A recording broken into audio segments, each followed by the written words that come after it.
The January meeting of the Crozet Community Advisory Committee. This meeting is being held pursuant to and in compliance with Emergency Ordinance number 20-A16, an emergency ordinance to ensure the continuity of government during the COVID-19 disaster. The committee members who are electronically present at this meeting are me, Allie Pesh. We've got Ann Malik, our Board of Supervisors liaison for the Whitehall District, Brian Day, Doug Bates, Jenny Moore, our Planning Commissioner liaison, Joe Fort, Josh Rector, Costas Albertus, Mike Kunkel, Sandy Hausman, Sean Bird, Tom Loach, Valerie Long. I just read in order that they appear on my list. So the persons responsible for receiving public comment are the Crozet Community Advisory Committee. The opportunities for public to access and participate in the electronic meeting are posted on the Albemarle County calendar. And then the Albemarle County staff members we have present tonight are Rachel Falkenstein, Tori Kanalopoulos, and Kevin McDermott. We also have Carolyn Schaefer, our host, and she will help with anybody who in the attendees column would like to speak when we have an opportunity for people to raise their hand. She can unmute you and you can chime in that way, and you can also comment in the chat box.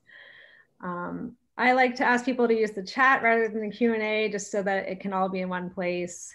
And if you want everyone to be able to see it, make sure you toggle that to menu so you can send it to panelists and attendees or just to someone directly. So I think I said everything I have to say. So we will get on to the minutes from last time. Did everybody on the committee have a chance to look at the meetings, the minutes that Joe sent out yesterday? And did anybody have any corrections? So moved. All right, do we have a second to approve those? Second. Thank you. So we will go ahead and get everybody unmuted, and everybody in approval of the minutes can say aye or raise your hand. Aye. Aye. Anybody opposed? Okay, so we can file those away. The minutes and the recordings are all on the new Albemarle County calendar, which I think is took a little bit of a learning curve, but now I feel like it's pretty helpful to have everything in one place for every meeting. So I appreciate that, and how you guys have been able to get these recordings posted for people who aren't present. So I had put this committee business time at the beginning of the meeting, but I would actually like to rearrange things and hear the transportation presentation first, unless people have a problem with that. I think it might be a better way, easier to manage time if we discuss what several people have contacted me, and I also am interested in just kind of reviewing as a committee how the Planning Commission meeting went a couple weeks ago, and just where we all are at in regards to that, and the upcoming March 3rd work session with the Board of Supervisors. But I'd like to go ahead and give the planners their time first so that we can hear what they have to say about this chapter, and then we can use as much time as we need at the end to talk ourselves, and hopefully with you guys too, staff members, just kind of recap and debrief. So any reactions? Thumbs up from Anne, thank you. All right, so if anybody else has anything to say, I'll go ahead and turn it over to Anne. You're muted, Anne. Yeah. I have to do that at least once in every meeting. I'm sorry. I do want to butt in for just a minute because I have something that I want to say that I think will help us all glue ourselves together and keep going here. This has been a long process and a long wait. I understand that everyone in this room cares deeply for our community in Crozet. Some of us are natives and longtime residents, and others of us are more recent. Many moved here and invested their equity into their homes because of the existing master plan and the predictability which it provides for them. We all feel the burden of the extra 5 years since our update was due, and the burdens of extra traffic and many rezonings which have increased our population significantly. I know that during the 2009 recession through the mid-2010s, more than 50% of all the building permits in the entire county were issued for Crozet. The builders here were nimble and changed their giant homes with unfinanceable jumbo loans into moderate cost housing, which could be mortgaged. I know the frustration that people feel that over 300 affordable units were zoned into Crozet projects, yet only 21 were occupied by the residents in income groups for whom they were built. That is a problem the county has to take on. The county leadership. We are here tonight at a crucial point in the update process. We are now to the heart of the matter, and it is so important that community members constructively contribute. Do not allow disagreements over process or wording of drafts to separate you from the process. CCAC members have been appointed by the Board of Supervisors to represent their community as a whole, and also the community, the county, in an advisory role. With that appointment comes large responsibility in communications, in meetings, and in emails to treat fellow members and county staff with decorum, just as the Board of Supervisors requires for in-person meetings in the county office building. There may be hostility to those who disagree as a policy in Washington, D.C., but we cannot allow that to become the way we operate here in Albemarle. We have generations of work done by our predecessors, which we must carry on. We have decades of work on master plans for good reason, to have the citizens participate in the future of their community. We have a full agenda tonight to discuss more options on transportation and other chapters, and we will return to discussions of land use chapters at a future meeting.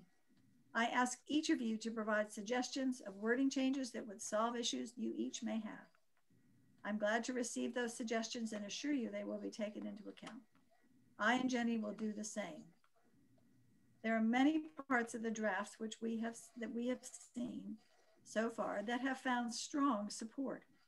Some of the newer elements raise alarm and need more details and criteria to put the community mind at ease.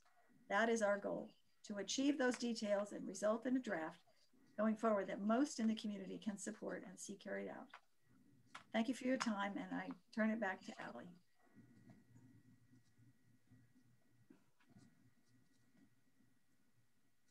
Thanks, Anne. I appreciate that, and I think I am looking forward to talking as a group in an hour or so. So, and we'll keep that in mind in regards to this presentation. So I'm not sure who's starting, Rachel, but I'll hand it over to you. Thank you. Good evening, everyone. I'm Rachel Falkenstein, Planning Manager, and I am going to kick off the presentation this evening, though Kevin and Tori, my colleagues here with me, will be doing the bulk of the presenting. So get my screen here in the proper mode. Okay, so we are here tonight to talk mostly about transportation, but I did want to start us off with a refresher on kind of where we are in land use. Since we spent so much time on this topic, I wanted to just kind of check in on where we are with the land use and what will be coming next, just so you all aren't kind of left wondering, and so you know what to look for in the coming weeks and months on the land use topic. So as most of you know, many of you were there, we had a Planning Commission land use discussion on January 12th, where we shared a similar draft that you all had been reviewing and discussing and providing feedback on with the Planning Commission to get their feedback. We've tried to bring forward and represent some of the concerns that you all shared on that draft. And we got some good feedback from the Planning Commission on some of the concepts. So what we plan to do in our next couple of weeks, kind of our next step on land use, is to go back and revise the land use recommendations to kind of have a holistic set of recommendations that moves forward to the board for their consideration. And two things that we know we want to look at is our approach for the downtown neighborhoods overlay. We heard a lot of concern from the community about that it was not fully formed enough. There were some current concerns about design, density, infill. And so we think maybe a better approach for this is to take it out of the land use map and have some specific recommendations about kind of next steps about preserving some of those neighborhoods downtown, because that was really the genesis of that concept. And we think that is important. We've heard that's important, so we want to carry that forward. But the land use map, we don't think is the right tool for that. So we're going to look at that. And then the middle density and urban density, we heard some confusion around those two categories and the relationship between the two. So we're going to spend some time clarifying that as well as we move it forward. So we'll plan to share updated land use recommendations out with the public and the community, and then we'll bring that to the Board of Supervisors as well. And that work session is for March 3rd.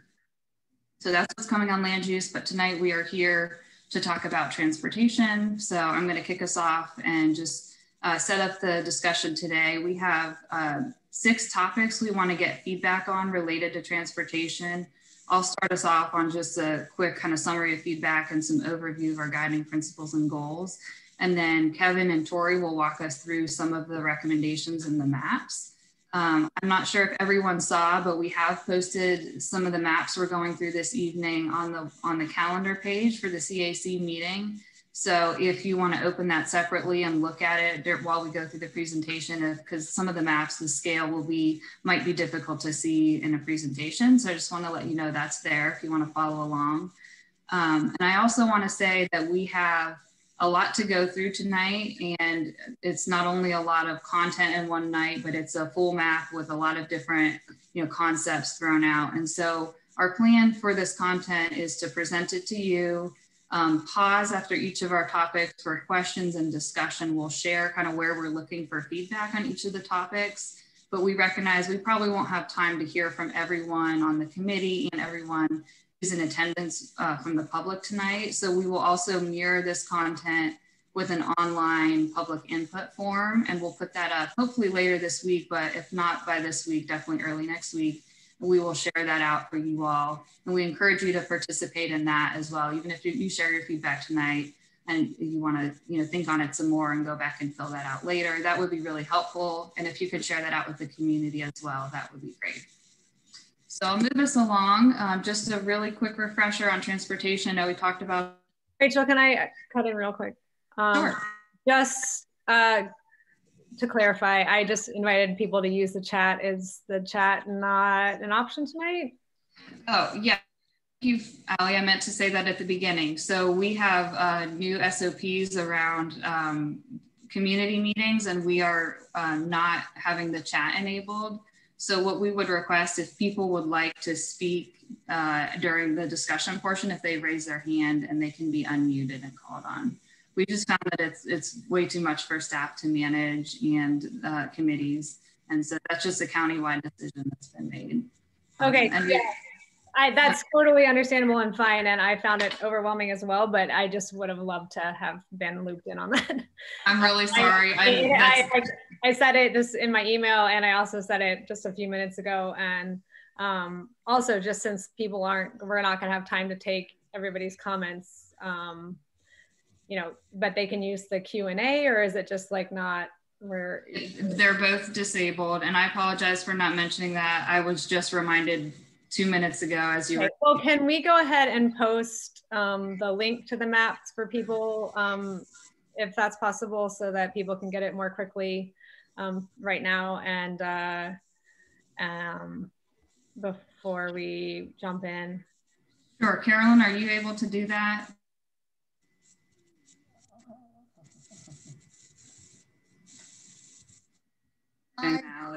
Go ahead. Yes, but is it already on the calendar? Tim Tolson just posted it in the Q&A, but I'm not sure if the public can see the Q&A. Q&A is on because I didn't turn it off, so they should be able to see it. I got it. Yep. Okay. Okay, so Tim, thank you. He just posted a link to the maps. So if you're on a computer, or if you can get to if you want to use a different device to look at the maps, it's on there's a link in the email that I sent out today, and also on the Albemarle.org calendar, there's a link to the materials, and that has the maps. And I'm sure that you're still going to screen share. It's just if you needed to like zoom in on anything while we're talking. And I guess I would just personally encourage people, like so far I haven't found the public input site super easy to use. It tends to have a ton of information and kind of specific questions that are not always just like open-ended for feedback. So I would just remind all community members that you can always email your whole whatever, just your original thoughts to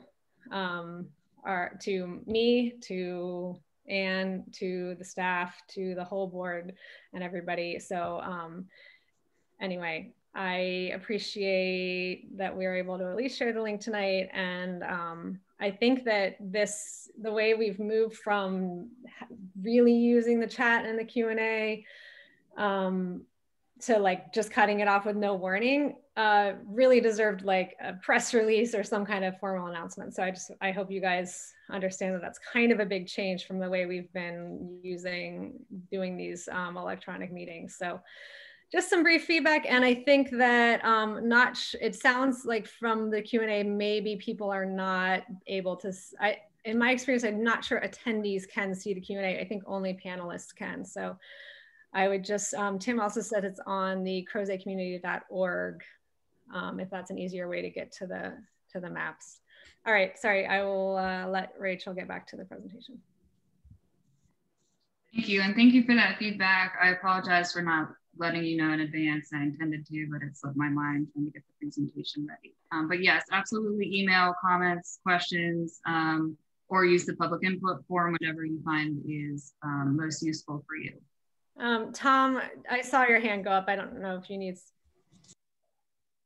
Yeah, thank you. I just want to say that I object to this one-sided decision to make about the chat room. I think it's vital that this committee sees the input coming in from the community. I suspect what happened is that you didn't like the input that came in during the Planning Commission, and you decided this was a good way to squelch it. You know, I mean, this is just one more instance of the county just heavy-handing the CCACs. Thank you.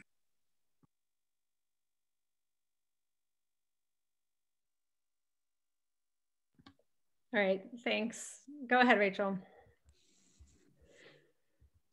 Okay, so again, I'm sorry about that. That was a decision that was made kind of above my level, and I really intended to tell everyone, but we'll see what we can do to make sure feedback loops are still open and people still have ability to chat with us. So our guiding principle, if you recall, this was from our early visioning work sessions we did, was to create a multimodal transportation network focused on safety, accessibility for all folks and all users. And my screen seems to be frozen. Okay, there we go. And we had some pretty high level goals at this point. They're not fully fleshed out yet, but focused on network connectivity, safety and access for users, and then providing local and regional transit options. And what we hope to do with the feedback we hear from you all as the users of this network, folks who are walking, biking, driving in these areas, is to support these goals with specific implementation recommendations. And we'll use the feedback we hear tonight and then following up on the public input to develop those recommendations. And so I won't go through this in detail. You saw this last month, but remember we had kind of built a series of workshops and feedback opportunities on these topics before we dove into land use. So just remember that we've done some work to build where we are today, going all the way back, going up our December work session that we had with you all, our 2045 alternatives and the downtown 250 area. And some themes we heard about, some feedback themes we've heard through all of those engagement opportunities, just high level themes again, improved connectivity with some specific areas identified. So we tried to keep those in mind as we were drafting some of these maps. A priority again, downtown and Route 250 were areas to really focus on transportation improvements. We heard a lot about the Crozet Connector Trail and how important that trail was to providing bike-ped connectivity for the community, and many people were in favor of upgrading this trail network to make it even more accessible. And then just generally the need for sidewalks and additional bike-ped infrastructure. That's been a common theme that you all in the community have shared. The feedback we heard at the December 9th CCAC and that we've tried to carry forward in the recommendations were again focused on downtown and 250. Support for looking into an additional railroad crossing. Again, we acknowledge this is challenging and we've got to work with other stakeholders, the railroad particularly, but that's something that there's support for us kind of pursuing as a possible solution to some of the traffic issues. A desire to keep downtown scale small and still walkable, so don't plow things down to build big road networks. Still the school traffic concerns, and not just at the school site, but throughout Crozet. That we presented two concepts, the big circle and the quadrant. We slightly more support for the big circle, and we'll share a little bit more about where we are with that topic. And then a desire to phase improvement wherever possible. So are there some smaller steps we can take and interim steps we can take to improve the transportation network? And so I am going to turn it over to Kevin. This is your 2010 Master Plan Transportation Map, and he is going to kick us off talking about kind of where we have come since 2010, and he'll share some of the proposed recommendations with you. Thanks, Rachel, and thanks everyone for having me again tonight.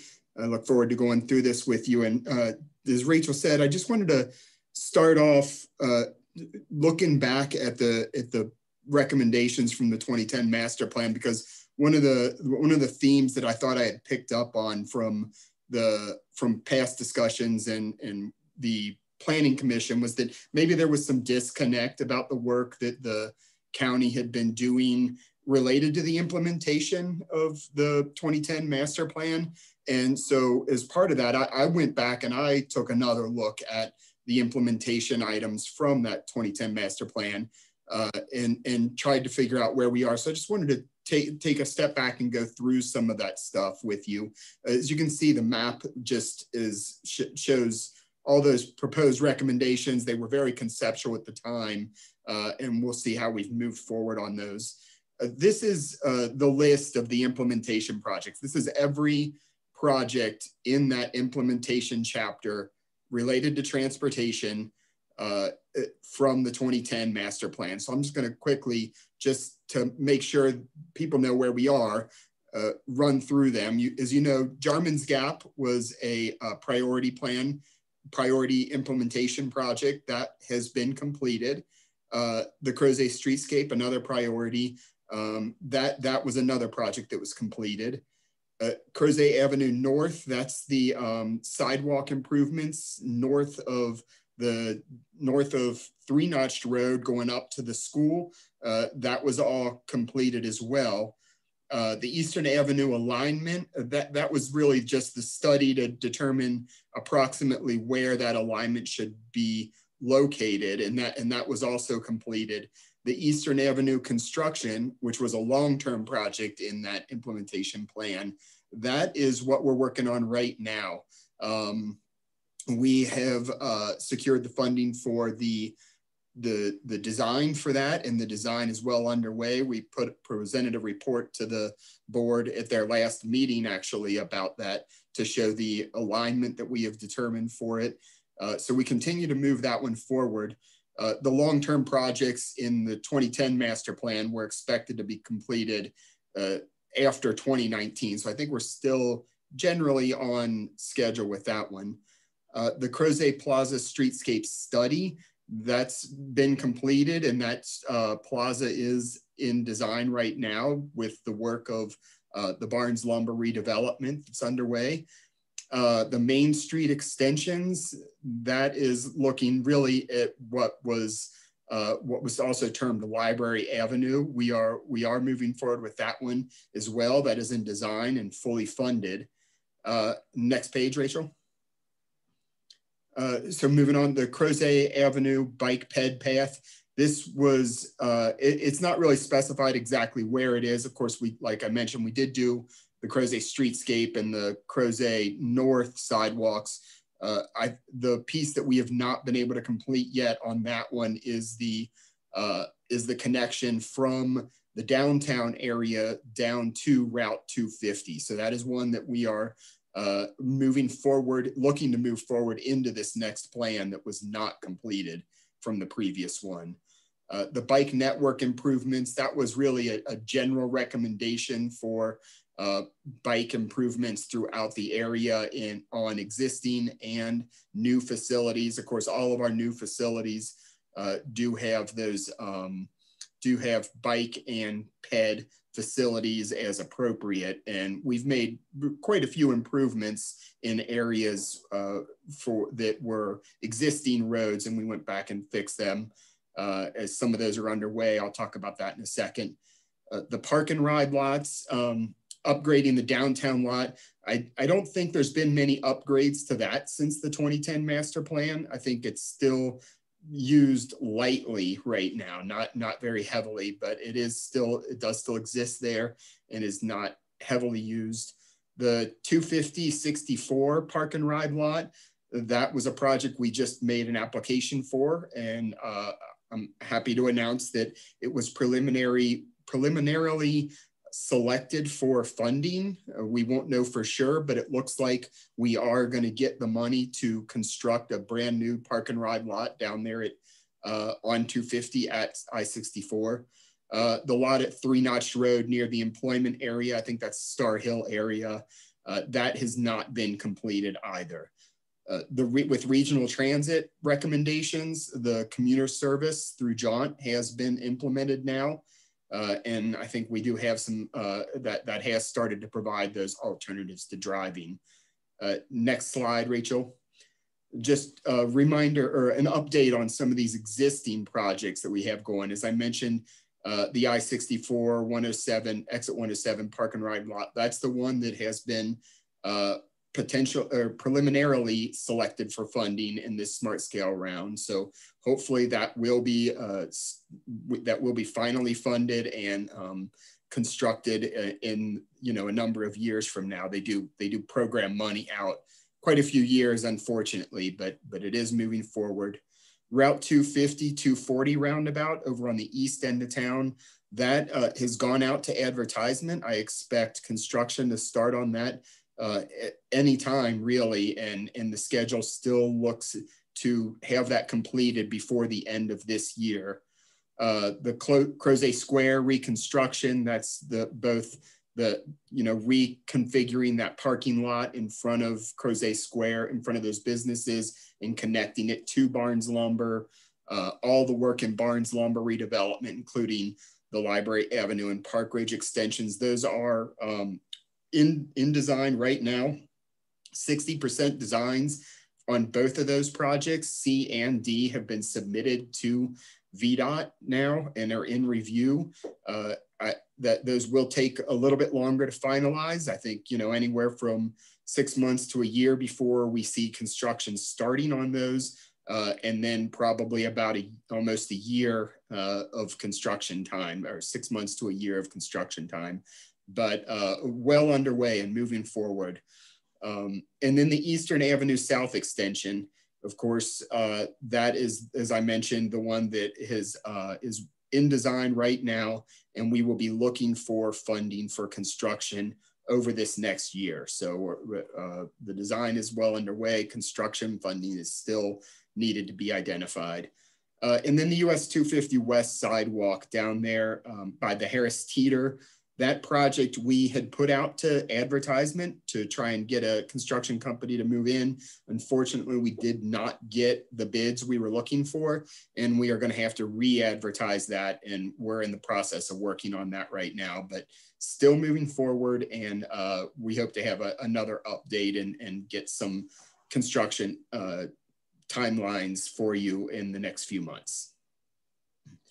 So just wanted to give that quick update just to remind everybody that we have been putting a lot of effort into trying to move forward with those implementation projects from the previous master plan. And I think we've done a decent job at that. Of course, we always find new projects that we're looking to do, and new needs have come up that we're going to constantly try and address, but we are working hard to move those forward.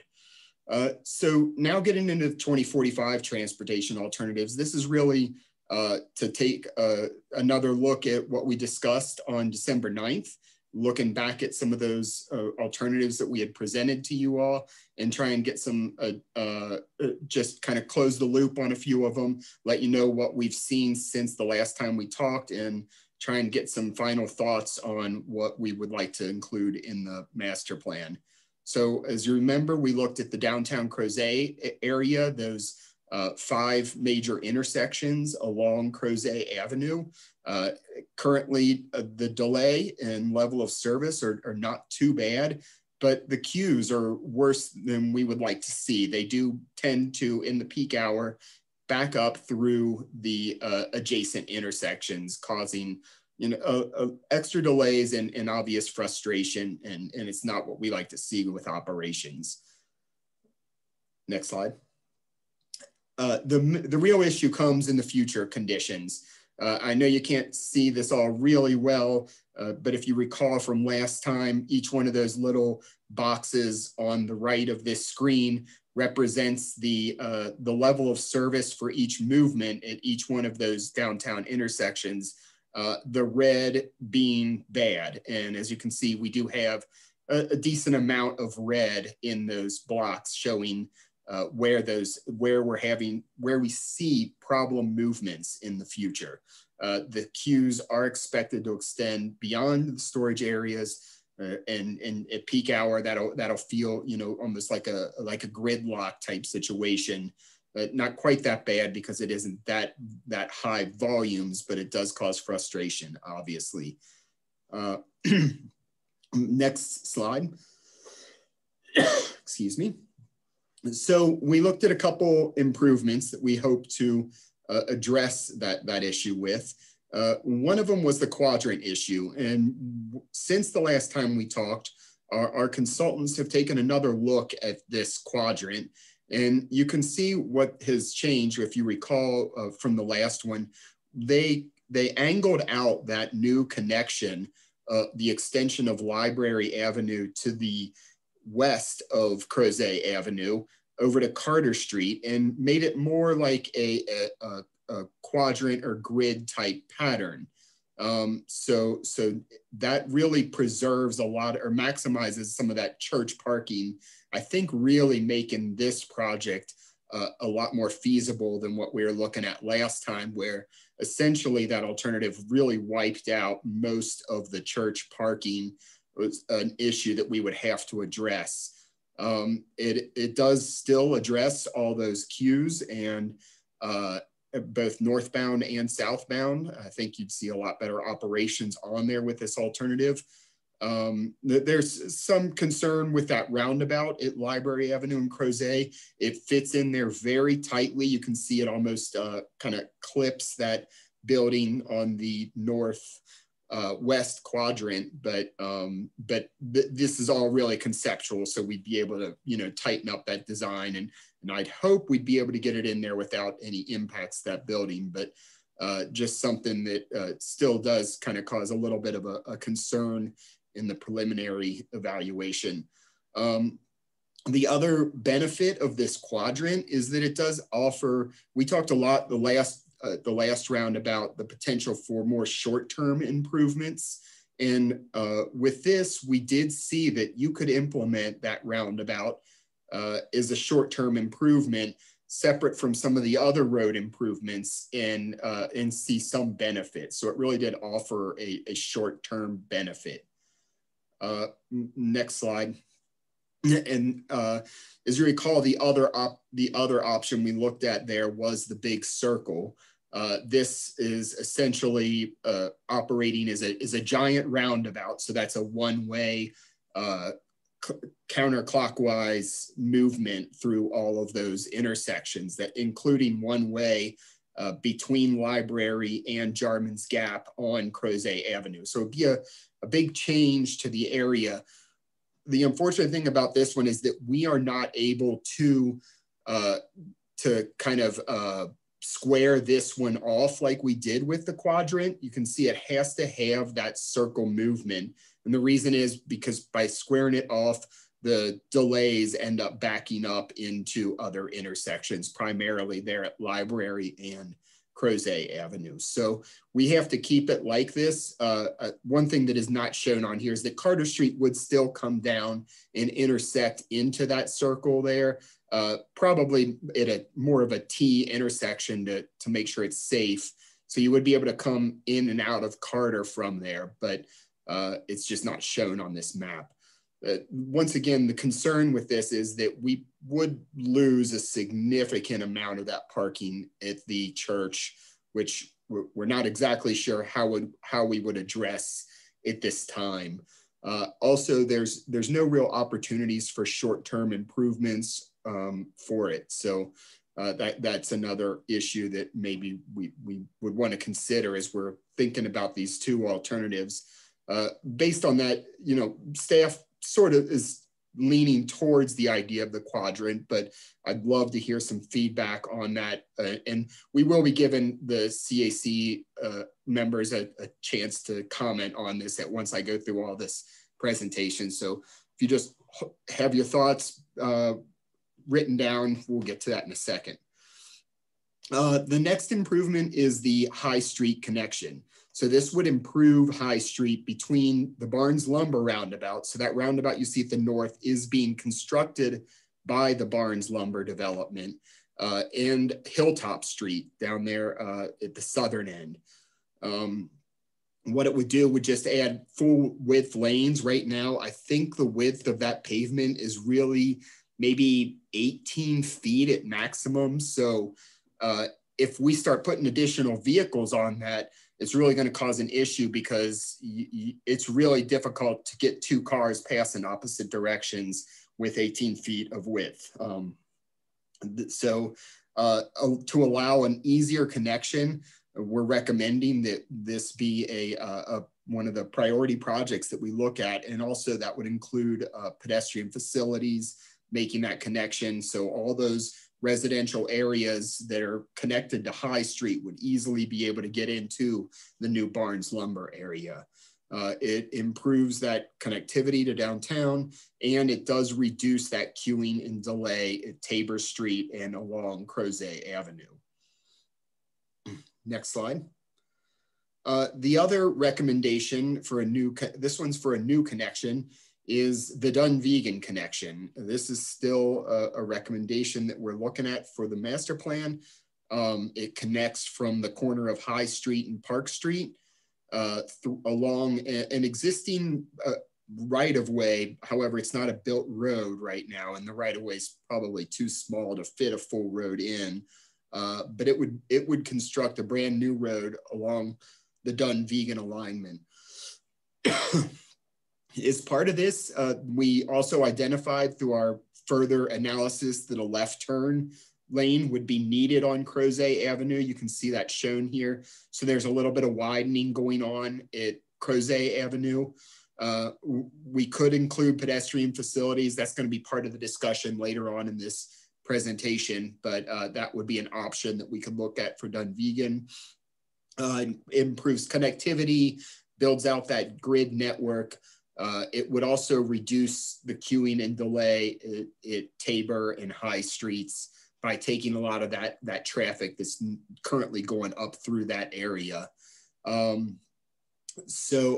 one interim improvement that would address both the need for the Dunvegan and the High Street need is to convert Tabor to right in, right out.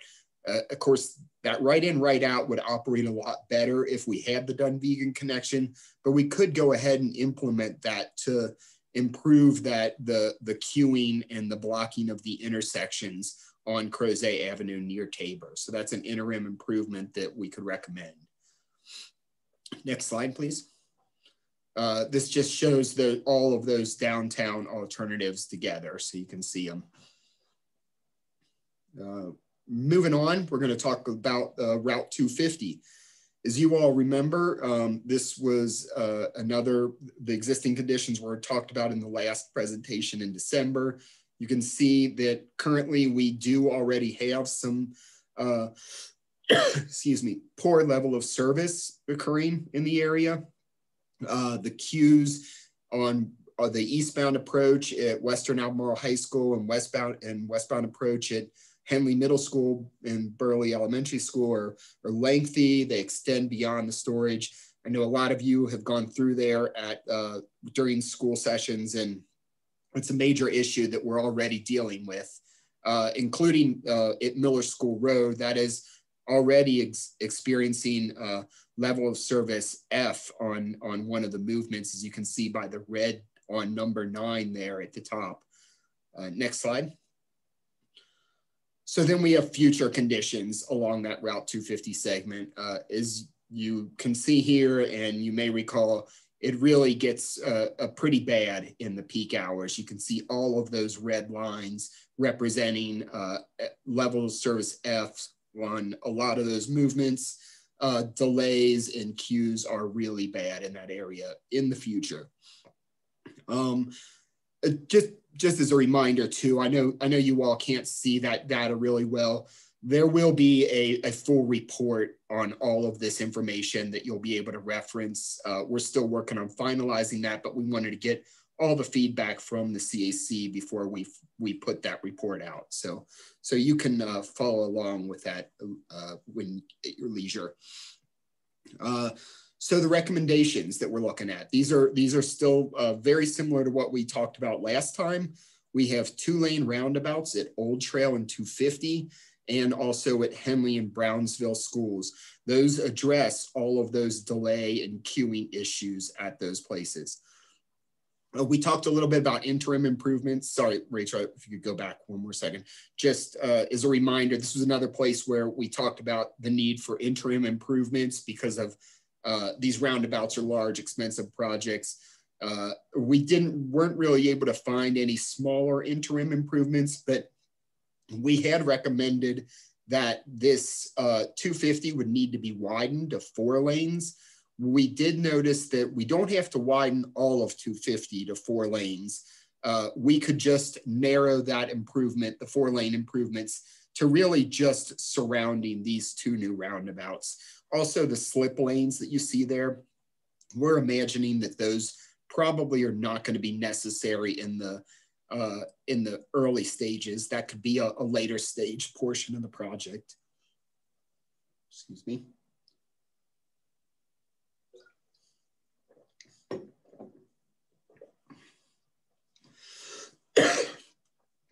Moving on, excuse me, to Crozet Avenue in Miller School Road. This is recommended. I think last time we recommended only turn lane improvements. And what we heard from the community was maybe a roundabout would be more appropriate there. And we did go back and look at that and found that a roundabout would address the problems and would likely not be that much more expensive than doing the right and left turn lanes at the approaches. So that is a new recommendation to move to a roundabout at this intersection. We could still look and see if it's cheaper to do some additional turn lanes and as an interim improvement, but I'm not seeing a lot of benefit there. So I think our final recommendation on this one is going to be a roundabout as well. You can move on, Rachel. And so that really covers it for the Route 250 alternatives also. So this will be an opportunity to hear some feedback from the CAC on what our recommendations are.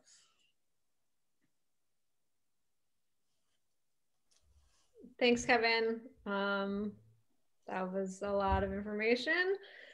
And I know we have more. So anybody have on the committee have any feedback for Kevin?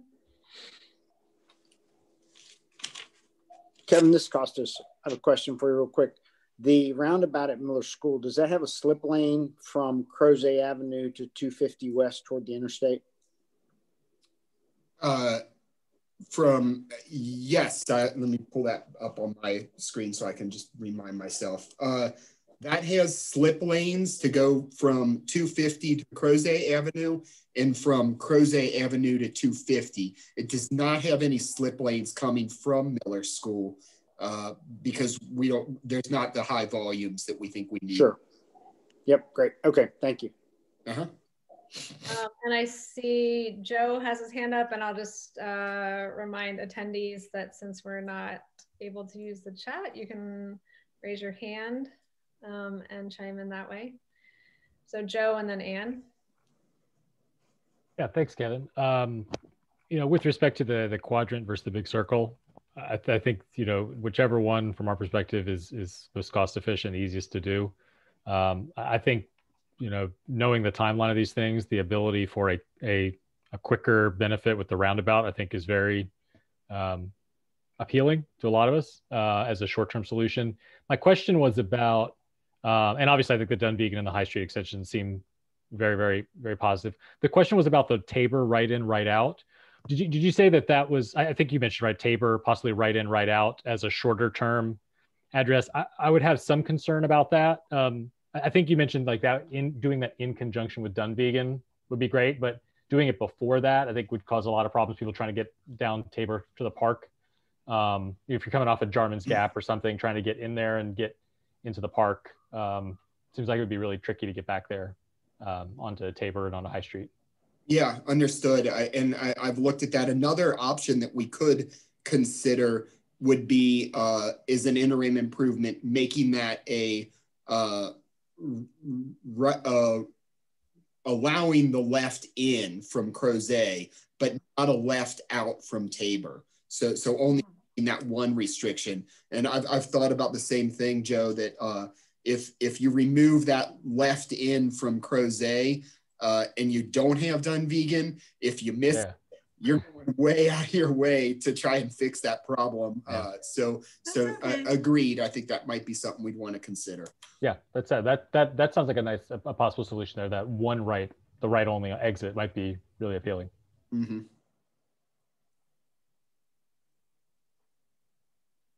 Go ahead, Ann. Oh, thank you. Really, the quadrant looks much less scary now, but my question is, how much land is taken on the north side of the Library Avenue extension, which is going to be needed by the rescue squad for their building? Because I don't know, when you angle Library Avenue to the north to connect with Carter Street, that's a concern I also want you to keep in mind. It's really important. So I don't expect an answer right now, but I hope you will work on that. Absolutely. And also, you've talked about that. Okay, I'm going down my list quickly because you've answered a lot of the questions. On the Hilltop widening, no, not Hilltop, High Street. Over the last couple of years, you and I have had a lot of conversations about landowners there concerned about losing their access and what's going to happen if our sidewalks being put in, et cetera. And it's always, so this will be a change for them, and we're going to need to make sure. I assume this will be right-of-way purchase, and because the extra width has to come out of somewhere. And is it going to be on both sides? And have you gotten that amount of detail, or is that far in the future to get that kind of detail? That'll be far in the future. These are concepts only right now. Obviously, when we get into the details, we'll do our best to balance impacts on both sides, so that no one area is overburdened with those. Okay. And I don't know if you all have been out to Ground Truth, the area of Dunvegan and Crozet Avenue, but it's very steep and also on a corner. So please make sure that before we put our heart and soul into a piece of, a fat magic marker on a map, that we've actually looked at it in person to make sure it's possible. I don't know if it is. That's up to the engineers. And as a short-term solution, many people over the years for the Miller School, Crozet Avenue, have suggested a 3-phase light there. And VDOT doesn't want to do it, and I get that. But it would be so simple to be able to, because it's the left turn east out of Crozet Avenue that holds up everybody. And so if all the southbound Crozet Avenue people go, then all the Miller School people go, and then the 250 goes longer or something, that would work really well from a non-engineer's point of view. So I'll just add those, but well done. I'm much less concerned about all these wild ideas than I was before. Thank you very much. Thanks, Anne. I think Costas was next, and then Valerie, and we've got Meg too. So we'll keep that queue going.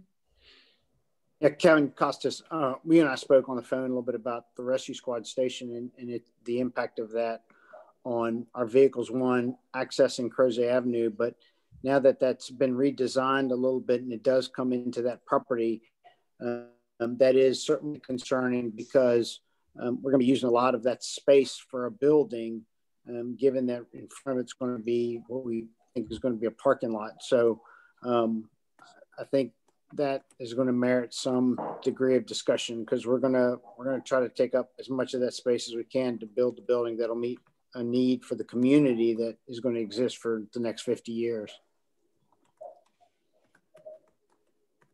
Thanks for the input. We'll continue to look at that and talk to you about it, and make sure that we're doing our best to accommodate both uses.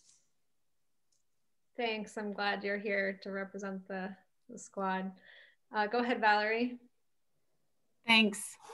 Kevin, thanks for this presentation. I was curious, and forgive me if you covered this, but with regard to the roundabout at Old Trail and 250 and the one in front of Henley in Brownsville, and I know you did say those are long-term and they're expensive and so forth, which I certainly understand, but you said something about some interim solutions that might be available. Do you know what those are, or is there a time frame goal for the roundabouts? And I guess all the way, the one down to Miller School Road as well, it seems like you need all three maybe to make them work. Yeah, I think we need at least the two at the school in Old Trail, the schools in Old Trail. So that those two would have to be a single project. We did try and look at some low cost interim improvements, and we just didn't really see any that offered benefit when you looked at the cost of even the short-term ones. The only interim improvements are that, those operate best if we 4-lane 250 really through a large section there. And but we did notice that we could reduce that 4-laning really to just around those intersections, and we would see a benefit to doing that. So that reduces the cost. And then I also mentioned that our alternatives show those slip lanes, and I think in the short term those aren't necessary. Those could probably be put off till later years. Would an option be to do the slip lanes first, or is that counterintuitive? I don't know. Is that cheaper and at least let traffic flow on, like, people who are trying to turn right? I don't know. Not something that we had looked at. I mean, we did look at additional turn lanes, which is really what you're describing is slip lanes, and unfortunately we just didn't see really the benefit that would make the cost worthwhile. So I'm gonna guess that that's probably going to be the case with the roundabout. We just get a lot more if we went ahead and built the roundabout initially. Okay, thank you. Yeah, thank you. Thanks, Kevin. Caroline, if we can unmute Meg, we'll take that comment and then move on. Thank you. Hi, thanks. My name is Megan Knutson, and I'm a community member. I live on St. George Avenue. Kevin, thank you so much for your presentation. I appreciate it. I'm learning a lot about all of this, and I appreciate you sharing what has happened so far and what is planned. Knowing that the goals are network, or some of the goals are network connectivity and safety, I really appreciate the idea of adding the roundabouts. I also super support anything that supports the rescue squad. So yay rescue squad, whatever we need to do to support them, to support a community, I really appreciate as a citizen and as a parent as well. I didn't hear any suggestions of improvements for intersection number 4. And I feel like when we think about the goals of network connectivity and safety, that feels like a really big hole. And I understand that crossing the railroad is expensive and that the railroad is not really particularly interesting in helping us with this problem. But as we think about our communities connecting and growing, and as Crozet Elementary expands and the field school is there and Crozet Arts is there, I feel like there's this great disconnection between downtown and the other side of the railroad there. So I'm curious to know what we are going to do to address that in a way that creates a safe and connected network. Yeah, thanks for bringing that up, Meg. We did look at improvements at that intersection of Crozet Avenue and 3 Notch Trail, including potential reconfiguring of that intersection, also the potential for additional crossings of the railroad. When we looked at the existing and future conditions of that intersection, we found, once again, similar to a lot of places, that the delay isn't necessarily that bad.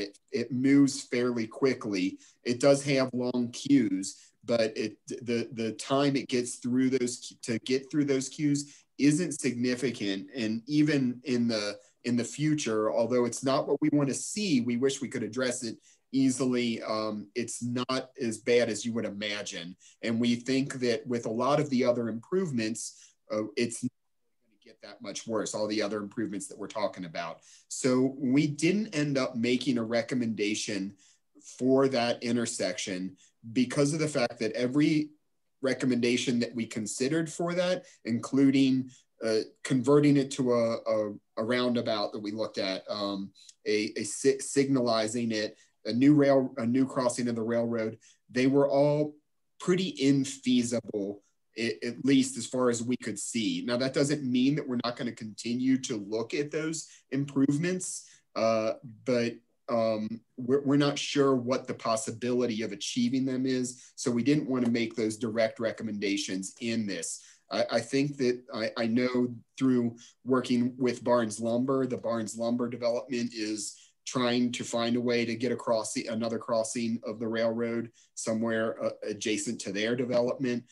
We've looked at other places further to the east along between Park Ridge and 3 Notch for an additional crossing. We just have not been able to find a really feasible option for it. We will continue to look, but we didn't want to put a recommendation into the plan that we were afraid we couldn't achieve.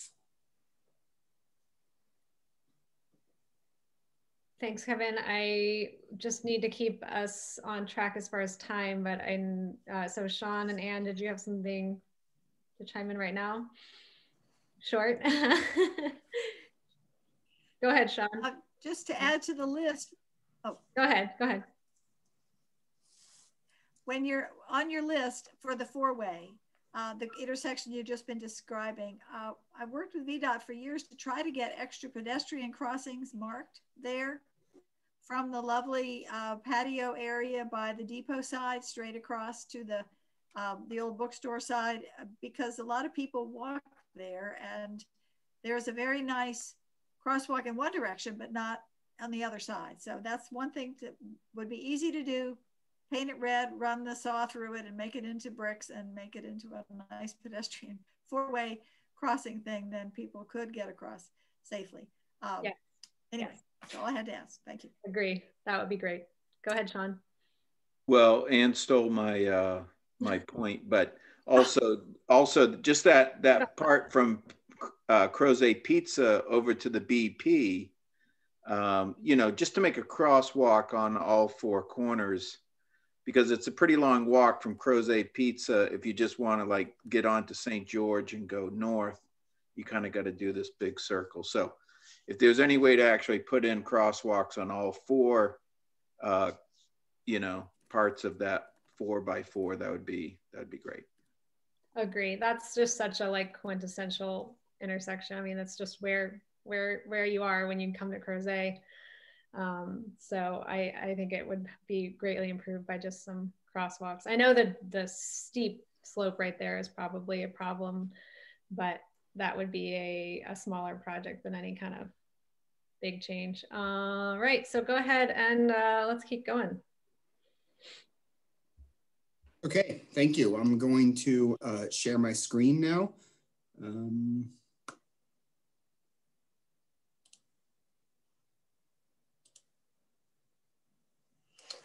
Okay, I believe you all can see we're going to move into street typologies now. So as part of the master plan process, one of the other pieces that we do with the connectivity section is we look at how we want to classify all the streets in the development area. So we're looking to categorize the different roadways, generally based on their hierarchy, looking at capacity and function, and it really helps us figure out how that network works together. So as some of you that have been familiar with this in like the Pantops area, we did it there. Also in the Rio 29 small area plan, we've done it there. And it kind of helps you get an idea as to how that network would work. So I'm going to walk through those street typologies and try and get your feedback after we talk about that a little bit. So this is really similar to like functional classification, but we kind of look at it more holistically as far as considering the streetscape, the pedestrian and bike improvements, and how the development reacts to that street. The top level there is an arterial. An arterial would be a high capacity street that generally accommodates long distance trips. It connects multiple cities and towns, and it accommodates higher traffic speeds. There's an interim level here that we're not getting into for Crozet because we didn't think it was appropriate. A boulevard would typically be something between an arterial and an avenue. We don't have any boulevard recommendations for Crozet, so we're going to move straight to avenues. Avenues would be intermediate sized, medium capacity streets with low to moderate speeds, and they can carry a significant volume of all modes, bike, ped, automobiles. They typically would have dedicated bicycle and ped facilities or some sort of alternative route. As you can see on my screen here, this is the type of cross section that we will be developing for avenues in Crozet. I want to emphasize that this particular one you see here was an avenue in a more urban setting. So it doesn't have to look like this cross section. You might not have these full widths or the frontage zone that comes right up to the street in all locations of avenues. They may look different within Crozet, but this is the kind of cross section that we would be developing for avenues in there. You can see you have the frontage zone, which is really the area right in front of businesses or more higher density residential areas, the pedestrian zone, a separation zone, which is usually a buffer with landscaping, parking, bike lanes, a couple travel lanes, and then the same on the other side. So that's what the cross section is made up of. But once again, I want to emphasize this isn't exactly what the cross sections in Crozet would look at. It's really just to give you an idea of what that could be. So then the next classification are local streets. These are low capacity, low speed streets. They'll form the majority of Crozet's street network. A well-connected local street network helps distribute the traffic and provides multiple routes for destinations. So really part of our goal of how we want that system to work in Crozet. Once again, this is more of an urban feeling local street. I think we're going to be looking at a cross section that's much more suburban and residential in most of Crozet streets, but just to give you an idea as to what that consists of and then dimensions of it. And finally, a rural transition. So these are the roads that have medium to high capacity and moderate speeds, and they're really at the edges of the development area. So there's, as you're leaving the development area, getting into the rural areas. We call those rural transitions. You can see they're typically just 2-lane roads. They have separated bike and ped facilities, usually like a shared use path. You could also have in-lane bike or shared lane bike facilities, but I think a lot of times we'd have a separated facility in Crozet that could carry bike and ped traffic adjacent to it. And that really respects the rural character. You can see what we expect it to have a more rural feel with no curb and gutter.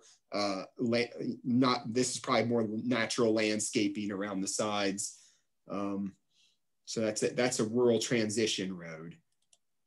And then this is what we've come up with for the draft street typologies. And we'd really like to get the community's feedback on what we've got here. As you can see, we have the solid lines are all existing roads and dotted lines are future connections. The only arterial, as you can imagine, is along 250 through the development area. We have a number of avenues that we're recommending, including Jarman's Gap, a portion of Crozet Avenue, Old Trail, Eastern Avenue, Park Ridge, and Three Notched.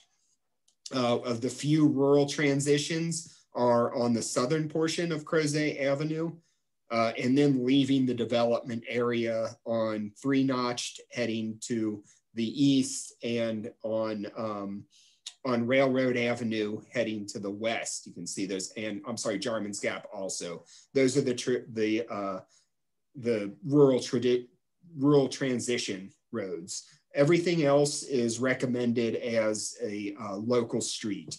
And this is actually really similar to the recommendations that were in the previous plan as far as the avenues and locals go. I think the only changes are to Park Ridge and Jarman's and Old Trail. So we'd love to get some feedback on what everyone thinks about that street classification in here. And once again, these maps are online. If you need to pull them up, if you can't see them on my presentation, you'll be able to zoom in on your own. So I'm going to take a little break there and open it up for discussion on the street typologies. Thanks, Kevin. Do any committee members have thoughts about this section? Anne, I'll let you go first. A question and a comment. What is the cross section for a avenue? Because is it fully 60 feet with curb and gutter? Because it looks huge. It would typically be a curb and gutter road. I think other than that, the sizes can vary. So I want to emphasize that. It depends if it's a road that we expect to have parking on both sides on. Typically, we'll have 11-foot lanes. So right there, you're sitting at 22 feet. If you have parking, that's going to bring it up to another 36 feet. And sidewalks in a separation zone, that's another 10 feet on each side. So just looking at that, that's the expected right of way. There's additional areas outside of that, of course. But yeah, you do end up with a wide cross section if you have all those features, including parking. And then I'll leave one thought, and that is that people who live on Jarman's Gap west of Grey Rock have the crummiest road. and the speed goes from 25 to 45, and they hate it. So it's really dangerous. Then people fly around the corner and come upon somebody stopped to turn left onto Half Mile Branch. So if you can add your weight to my voice that we need to bring that speed down, I've tried 5 different times on that section to try to get that speed down, because it is not suitable for 45 at all. But I agree, it is a rural transition. It's just, it should be 35 all the way to Greenwood, because it's such a terrible, narrow little road. Thank you. I think it's 40, but yeah. Okay, but people still drive 50. Yeah, I'm sure. Anybody else? We've got Lisa in the attendees. If you want to just go to her. Hi, thank you. I'm Lisa Gaylor, and I live on Jarman's Gap Road, west of where Anne was talking about, and I'm another person. Anne just took my comment. We have a serious issue there with safety, with the speed limits, and also the fact that the road is very narrow, and we have bicyclists and we have pedestrians on that road. And I think I would also include Lanetown Road. Lanetown is right on that edge there, that northwest edge of the growth area. It's also known as the Crozet bypass, because that is the road that we take when we try to avoid all of the traffic downtown. It's the road that big trucks take when they want to avoid going underneath or getting stuck basically under the railroad trestle. This road is too narrow to even have a line down it. The speed limit is 35 miles an hour. Now, and it has a couple of blind corners. Now I take the Crozet bypass and I drive, instead of 35 miles an hour, I drive about 10. And I'm glad, because there's at least 3 people I have not killed because of that. Because you come around the corner, I've had a situation where there's bicyclists or pedestrians right there. There's nowhere for them to go because there's not really much of a ditch. And there's quite often cars coming in the oncoming lane. So, I mean, it's clearly a road that needs to be addressed, at the very least, figuring out some way to get the pedestrians and the bikes off the road, and then trying to figure out ways to get us to all share the road so that we're not having any oncoming or head-on crashes, because it's exceptionally dangerous. And, as we get more crowded, it's only going to get worse. So I hope you all have that kind of on your radar. And again, thanks so much. Thanks, Lisa. I think to me, the road, that map, looks like you guys have studied it well. And I'd like to go ahead and move on unless anybody has anything else to say right now, because we are already at 8:15.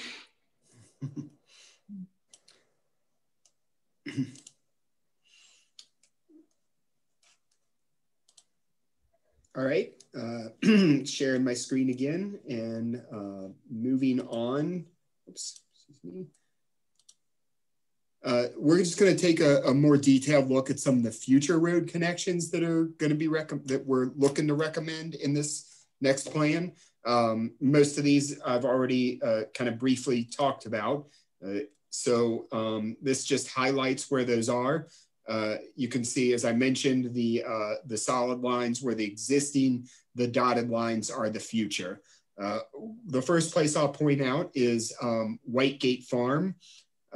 You can see that what that connection is between Whitegate and up where Park Ridge connects into it. We see a benefit to being able to allow all these residential developments be able to access directly to Park Ridge, to give them another opportunity to get to and from downtown. Oh, excuse me. Make sure I didn't have any other slides there. The next area is down at Corey Farm and Eastern Avenue. As I mentioned, we just completed an alignment study that looked at the alignment that you can see for Eastern Avenue. And it was determined that this connection to Corey Farms really is the best for that. So we're showing that is another new road connection in this plan. You can see that we have a potential future connection to residential developments just to the east of Eastern Avenue right here. These other future road connections, those are really more developer based. If there's additional development that comes in this area, those are the ways we'd like to see them make future connections.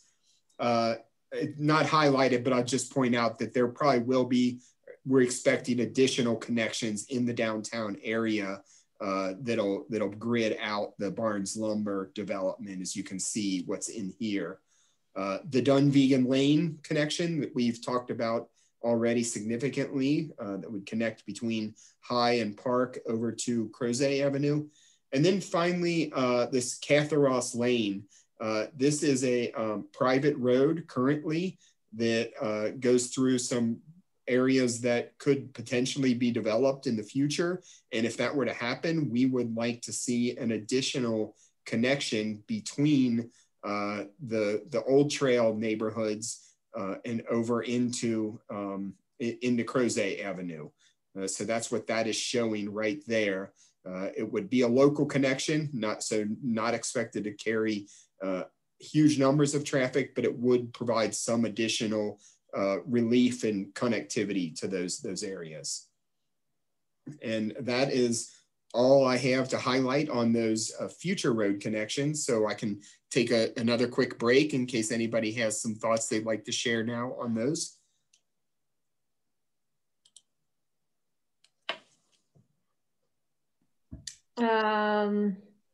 Thanks. I guess I have one question, which is Eastern Avenue. I thought that Eastern Avenue connected to Three Notched Road through the Acme at some point in the distant future, but I don't see that on the map.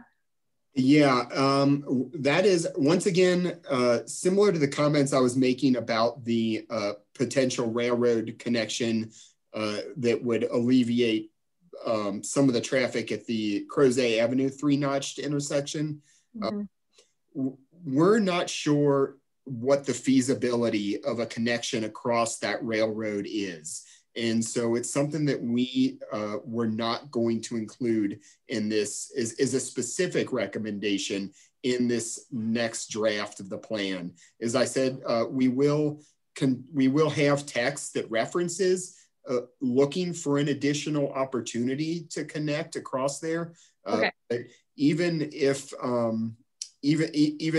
we make that recommendation, or if it were in that location, we're not sure if we're ever going to be able to get access. Yeah, that makes sense. It just was that seemed like the most obvious change from the plan that I'm familiar with. So I just wanted to clarify. Correct. Thank you, Allie. Yeah. Does anybody else have feedback on this part? And also, I guess maybe Brian, I'm not sure if you're still, Brian should be a panelist. So if you wanted to voice that comment, we can let you back in.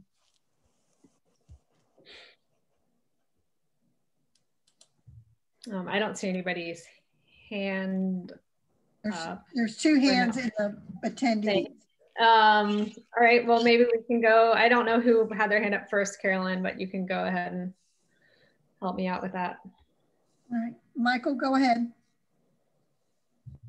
Thank you. Kevin, thank you very much for walking us through this. My name is Mike Seaver. I'm a Wickham Pond resident and had a question with, I think, the previous topic and then the current one.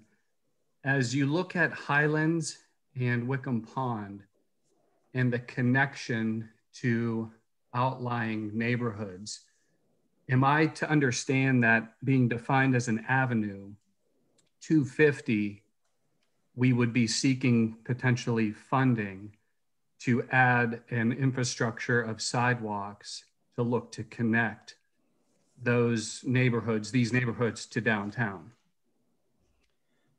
Yeah, that pedestrian bike facilities are a recommendation for avenues. I will say that if you give us a minute, the next topic is going to be getting into a little bit more detail on pedestrian and bike facilities, but in general, yes, that is the case.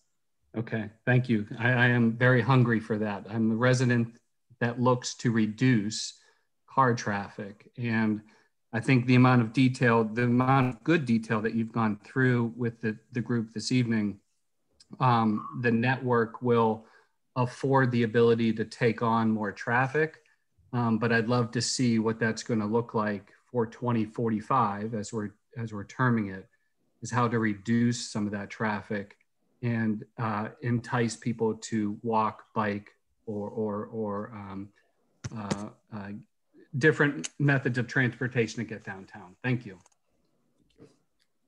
Thanks, Mike. Yeah, I hope we can get to this. I know a lot of people want to talk about the sidewalks and bike and the multi-use paths. So why don't we let Phil and then Brian, and then we'll see if we can move on to those.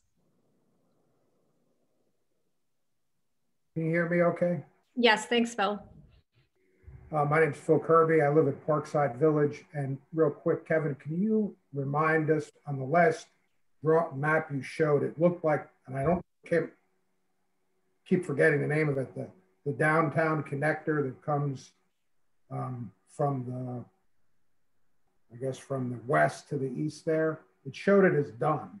The one that goes along the railroad tracks, it didn't show it as a dotted line.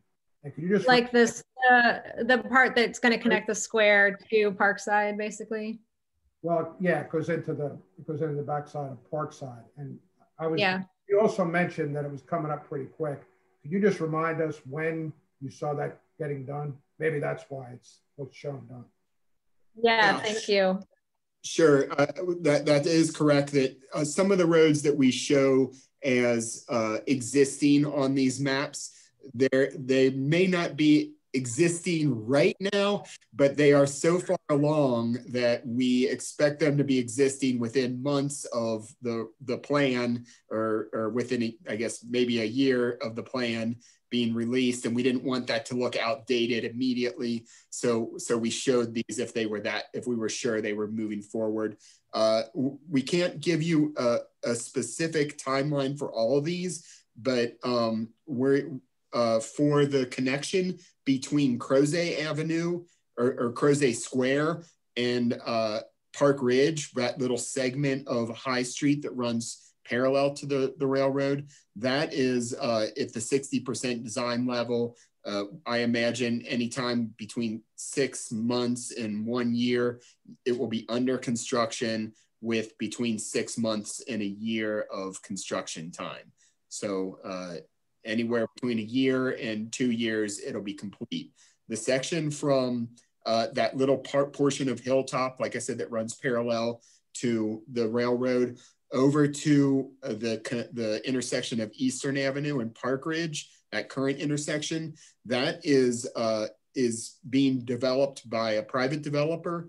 And so I can't give you any specific timeline. It's on their timeline, but they are moving forward with getting the approvals for that. So I don't expect it to be much further behind these other roads. Good, thank you, Phil. I think that was helpful information. All right, we'll get Brian and then we'll move on to the next section. Just a quick clarification, Kevin. When you classify Parkside as an avenue, I know there's been an enormous amount of effort by the developer with the assistance of the county with VDOT to make sure that that road was not rated so high that the speeds would be higher and so forth. Is there any danger if we now classify it as an avenue that that VDOT will want to increase the speeds again? No, I don't think an avenue would be conducive to low speeds. We would expect it to carry a fair amount of traffic, but that doesn't mean that traffic has to be high speed traffic. And I think we would continue to look at ways to work to calm the traffic, especially on that segment where there are residences that come directly into Park Ridge. So between Eastern Avenue and 3-notched, that I think we're really going to continue to work to reduce speeds in that area. Great, thanks. Thank you. All right, let's hear about the sidewalks. Okay, I'm going to pass it over to Tori to take that on. Thank you, Kevin. Good evening, everyone. My name is Tori Kenelopoulos, and hopefully you can all see my screen now. So we're going to go ahead and transition to talking about the pedestrian and bike connectivity and potential future connections. So this first map shows the existing bicycle and pedestrian routes within Crozet. So sidewalks are shown in red, bike lanes are shown in blue, trails are shown in green, and shared use paths are shown in purple. And I just wanted to point out there's only a few shared use paths along Old Trail Drive, Parkview, and then just a tiny bit in front of Wickham Pond. So these sidewalks also includes ones that will be built with approved development. So we've heard the feedback of the importance of connecting neighborhoods, especially on the eastern edge to downtown, providing better connectivity to schools, and prioritizing connections within and to downtown. And we've heard some other priority areas as well, which we'll cover in the following slides. So this map shows the existing bike lanes, trails, and shared use paths with some potential future connections shown with dotted lines. So we've highlighted the Crozet Connector Trail with a larger line width, since we've heard that that's a very important connection, east-west connection. And we've heard that from 60% of online respondents that they're in favor of upgrading the trail to a higher standard, such as paved or gravel. Another important east-west connection is the trail going from Licking Hole Creeks along from east to west over to Western Park and beyond. And we're looking for additional input both tonight and on public input for potential connections, especially figuring out crossings at Crozet Avenue and then providing more connections for the meadows. There's also a lot of challenges associated with trying to bring in north to south connections, especially with stream crossings and topography. So we'd also like feedback about establishing some of those connections. And then with shared use paths, there's one potential future one shown along 250, shown along 3 Notch, connecting Wickham Ponds and Highlands over to Star Hill area, and then a bike lane to connect the rest of the way downtown.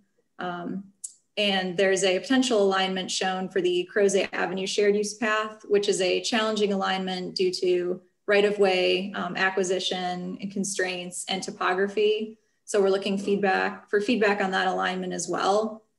And then there's a new type of future connection shown since 2010, this rural corridor, shown in 4 places. So along the western edge of Jarman's Gap, going up to Mint Springs, going out of the development area on Crozet Avenue North, and then going out of the development area to the east on 3 Notch. So we've heard the importance of connecting to Mint Springs Park and trying to provide bike connectivity while maintaining the rural character of these roads. And we'll also look at that feedback as well for the safety concerns for pedestrians and cyclists on these roads as well. And then we have Bike Route 76 shown with a dark green line that goes along the western edge of the development area. And although this is on the edge of the development area, there could be a consideration for signage at Jarman's Gap to let cyclists know they could take a break and detour and take Jarman's Gap to downtown Crozet for a visit as well. So our first question is if you all have any questions or comments on the proposed bike lanes, trails, and shared use paths, and which areas and routes should be prioritized. And the next question will be specific to sidewalks, so we will get to that in more detail as well. And then just a reminder too that there will be further opportunities for public input for more time to look at these maps as well if you haven't had a chance yet. So I will stop sharing here and let you all have questions and comments. Thanks, Tori. Joe? Yeah, thanks, Tori. In terms of prioritized areas, I think as we heard from the community member earlier, that eastern neighborhood connection is really important. And really the shared use path, I like, eventually obviously getting all the way down Star Hill would be great, but even just as far as Park Ridge, just getting us into Park Ridge, and then that way people can pick up and head down there if they want to go to the park or make their way. Just that little eastern connection would be such a huge win for those eastern neighborhoods. So I think if you're looking for priorities, I think that seems just that section of a shared use path would be great. And I had one question, Tori. You mentioned the feedback from people about improving the Crozet Trail. Was that just the portion that you're talking about that's on the dotted, this sort of the westernmost portion here next to Crozet Park, or was there support for improving more of the trail? I'm going to go ahead and let Rachel answer that question, if that's okay, Rachel. Sure. Yeah, we heard the most, I think the kind of loudest support for the portion that was west of Eastern Avenue, but I do think that we could look at that whole portion. But I will share, we have had some feedback of people who like the natural setting of the trail. And so especially towards that portion of it, it is a little bit more, you know, through tree areas, less developed portion of Crozet. So that's how it's shown, but we are certainly open to hearing what you all think about. Should that be upgraded the whole way? Should we prioritize segments of it, you know, start in one area and work our way down? Curious to hear kind of what you all think about it. Yeah, my personal view is that westernmost edge to Eastern Ave is probably best, and retaining the eastern sides for more natural. But I see Terry's hand in the attendees is also open. I suspect she will have some good viewpoints on this. Yeah, well, Caroline, why don't we go ahead and let Terry? Yeah, I do. This is Terry. I did notice that piece that Joe just brought up about the reason I would like to see that trail improved farther to the east is when I get out there, I'm talking to parents who like that their kids can get to the park on their bikes without crossing a street. And if that improved part of the trail only starts to the west of Eastern Avenue, then how are people in Western Ridge and those areas going to get to the park without crossing the street? So I think if we could get it, I agree that the farthest east, farther than the place where it connects in Western Ridge, should probably stay rural, wooded, bird watching kind of place. But I think if we could get it improved as far as Fairwinds Lane, then that gives whole neighborhoods ways to get to the park without crossing an avenue type of road. Number one. So that's my comment about that. My second comment has to do with improving the trail to the west of there, well, building the trail to the west of, as we come along Licking Hole Creek, behind Quarry Farm, behind Sparrow Ridge, up to Chesterfield Landing. I think we really need help in figuring out how to get a pedestrian bridge over Licking Hole Creek, someplace there. And I've been out there a few times trying to flag out possible routes on existing county property. And if we stay on the property that currently is county property, it's very difficult. I really don't see how we could do it. And there are some easier routes that would have to require some additional easements to be acquired. And so I think that we just need help in figuring out how to do that.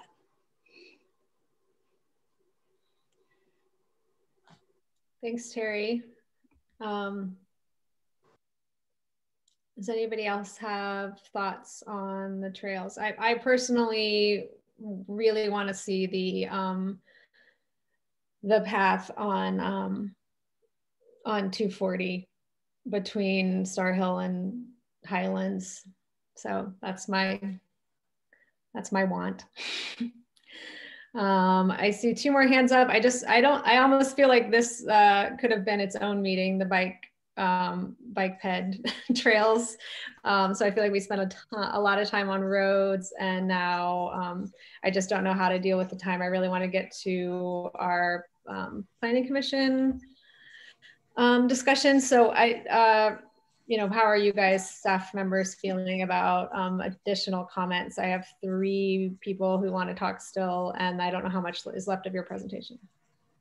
So if I can quickly say that we have 2 more topics, sidewalks and transit. They can be pretty quick. We can present them. And then if you want to hold discussion on that for later, we're bringing kind of parks and green systems topics, conservation topics back next time. So we can kind of continue this trails conversation piece, and we can bring bike ped into that as well. So we can kind of continue this next meeting if you'd like. But maybe if we could finish up at least our presentation so people could see the information and kind of hear us describe it. And then we can turn it back over to you all for your discussion piece. Yes, that sounds reasonable. If Brad and Art are okay, or at least maybe we get to you guys at the end, if you can stick around, or you can, since the Q&A has not been disabled just yet, you could also type in there, and we'll get through the rest of the presentation right now. Okay. Thank you, Allie. So I will go ahead and share my screen again. So this map shows all of the existing or approved sidewalks within Crozet. And we've heard feedback about the importance of providing additional sidewalk connectivity in existing neighborhoods within Crozet. And so we're looking on feedback for where the county could initiate new sidewalks on existing public streets. So the first kind of focus area is downtown. And just as an example of a street that's been approved but not built yet is this connection that we've talked about for Park Ridge going to the square. And so those sidewalks are shown as existing, but of course they're not actually there yet. So we just wanted to focus on these gap areas that clearly do not have and will not have sidewalks as planned. So we've heard feedback that Hilltop, Park Road, High Street, and Crozet Avenue should be the prioritized streets for new sidewalks. And then looking at Eastern Crozet, we've heard a lot about the connectivity for the eastern areas, especially Wickham Pond and Highlands. And there are gaps in the sidewalks in this area, but as mentioned, there would be a planned shared use path as well going along 3 Notch to provide some connectivity as well. And then this map shows a focus area of the schools and Old Trail Drive.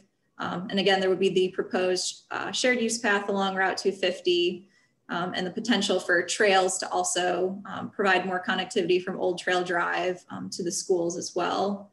So our question, which I'll skip over for now, but would be covering the feedback we've heard on the sidewalks so far. Should these remain the priorities, or should there be other priorities instead for new sidewalks? Keeping in mind other potential connections such as shared use paths for pedestrians. So I'll go ahead and go to the final section, which is transit. So this map shows the current Jaunt Crozet Connect bus stops shown in the blue and white. The Crozet Connect routes bring transit riders from eastern and western Crozet to UVA and downtown Charlottesville. And the Connect is intended to provide a transit option for community members when commuting to Charlottesville.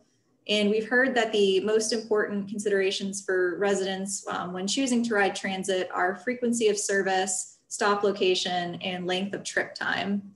So we've also drafted some transit recommendations. So I'll just go through those briefly to summarize.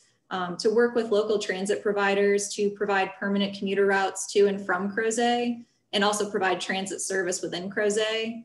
There's a need for better transit planning and more permanent commuter routes. And most of the existing jaunt stops in Crozet do not have infrastructure like shelters and benches. And so another recommendation would be to secure transit stops with rezonings and redevelopments and make sure that infrastructure is included with new stops. The final recommendations are to prioritize transit infrastructure within identified centers, especially the downtown center, and then work with Bright Transit to add a future Afton Express stop at the I-64 exit 107 park and ride. And so we'll include a question about those recommendations and if there's feedback about that. And so I'll just briefly go through the next steps and then turn it back over to you all. So staff will send out a link, hopefully later this week or early next week, for public input to provide more input on the bike ped connectivity. There is an opportunity with public input to see the feedback and comments that other participants have posted. And so staff will send Allie the link once it's available, and staff will also include our contact information if people would prefer to email their input as well. And then on February 10th, the CAC work session is intended to focus on conservation. So that'll include more conversation about trails and bike ped connectivity as well, and also some recommendations for the downtown area. And then March 3rd is the board work session on revised land use recommendations. And those will also be available to the public before the meeting as well. And then a tentative March 9th Planning Commission work session on both transportation and conservation. So I'll go ahead and stop sharing and turn it back over to you all. Thanks, Tori. All right, Jenny, do you want to? Yeah, I was hoping, and I think, Rachel, I think you said this, that we can talk about the bike and ped and transit at the next meeting, but I also know that we need to make space for the topics that are at the next meeting. So, you know, I just worry that we haven't been able to give enough time to this part of the conversation. And I know there's members from the community that showed up to talk about both and to talk about bike and ped. So I hope that if you can get up the links for community feedback, and if we can push those out to our list or the presentation from tonight, if people have specific comments, and then we can talk about it again next month if we need to create space for that. And then you all will know some of the questions that people have and more feedback to bring a more like target specific conversation. I just hate to, I think we did need to hear from Kevin again, but I hate to feel like there's more here that we need to talk about. And I think there are people in the community that have more to say that might want to do that, not just through an online format. Thanks, Jenny. Yeah, I think, yeah, I obviously agree. Why don't we let Brad, he still has his hand up. Can we unmute Brad, Carolyn? Hey there, thanks for taking my question. Just real quick, Tori, it kind of seems like we've been in a cycle or circle of the input keeps going in and I don't see anything coming back out as far as recommendations on actual shared use paths, bike lanes, et cetera. On any of those projects you mentioned, are any of those in the pipeline for development or addition to our fleet of our network trails here in Crozet? I'm going to defer to Kevin for that question. If that's okay, Kevin.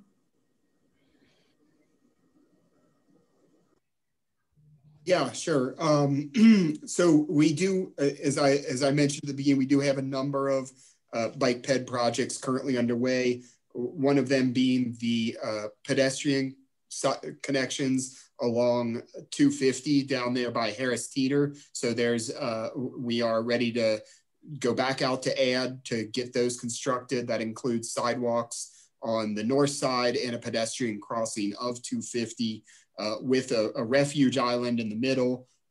So there is that one that's underway. Of course, Eastern Avenue is being proposed with bike lanes as well. All the shared use path that connects from downtown over to Hilltop through the Barnes Lumber property, that is a shared use path that is considered part of that project, will be constructed as part of that project. Bike lanes on the section of Park Ridge, the new section that's being built between Hilltop and the Eastern Avenue connection. Those bike lanes are going to be going in. I think that is all that is currently in the pipeline as far as like what's in design right now. But of course, that's what we're working on right now, is to try and figure out what the next steps are. Thanks, Kevin. Brad, did that answer your question at all? I guess so. When we talk about connectivity, it's kind of bringing everything together and closing the loops and trying to make it so people from, Highlands all the way down can get downtown. And a lot of that, I don't see any movement on it. I remember, and not to call you out, I remember you saying something about the shared use path on 240 from Highlands down was not happening within the next 5 years. And, you know, my kids are young now. I'd love to be able to have them ride their bikes to school someday, or ride their bikes somewhere away from the house and feel comfortable doing so. And so closing those connectivity gaps, I feel like is something we need to pay attention to, and I'd love to help. Thanks, Brad.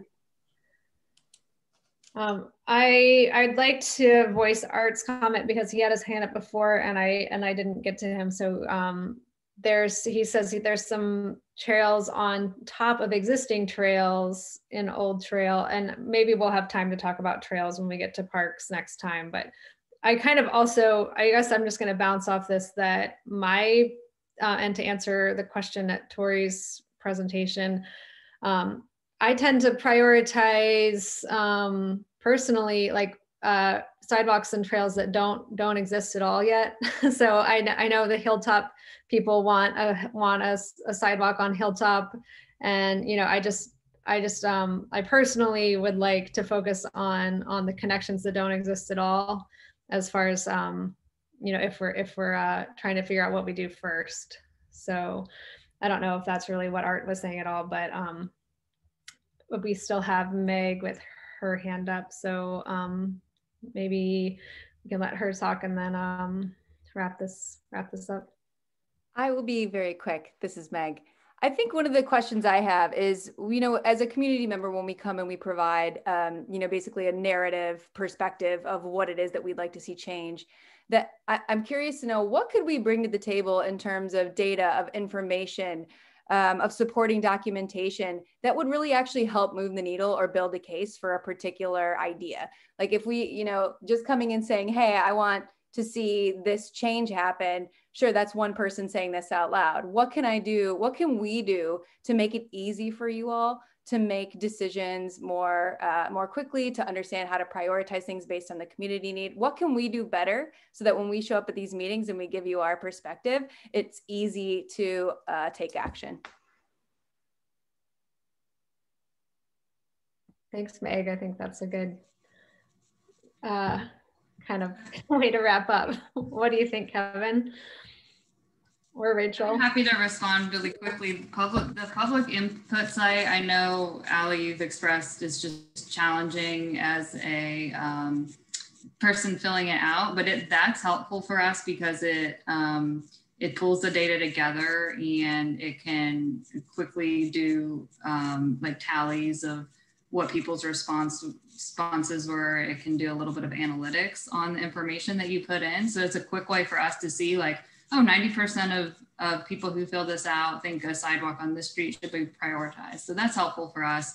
It's a way to just compile all of the information. So if you can help spread the word about that, once we share that link out, once the site is live, we'll make a couple of tweaks to some of the that out live within the next couple of days. If you can share that out with your networks, that would be helpful to us.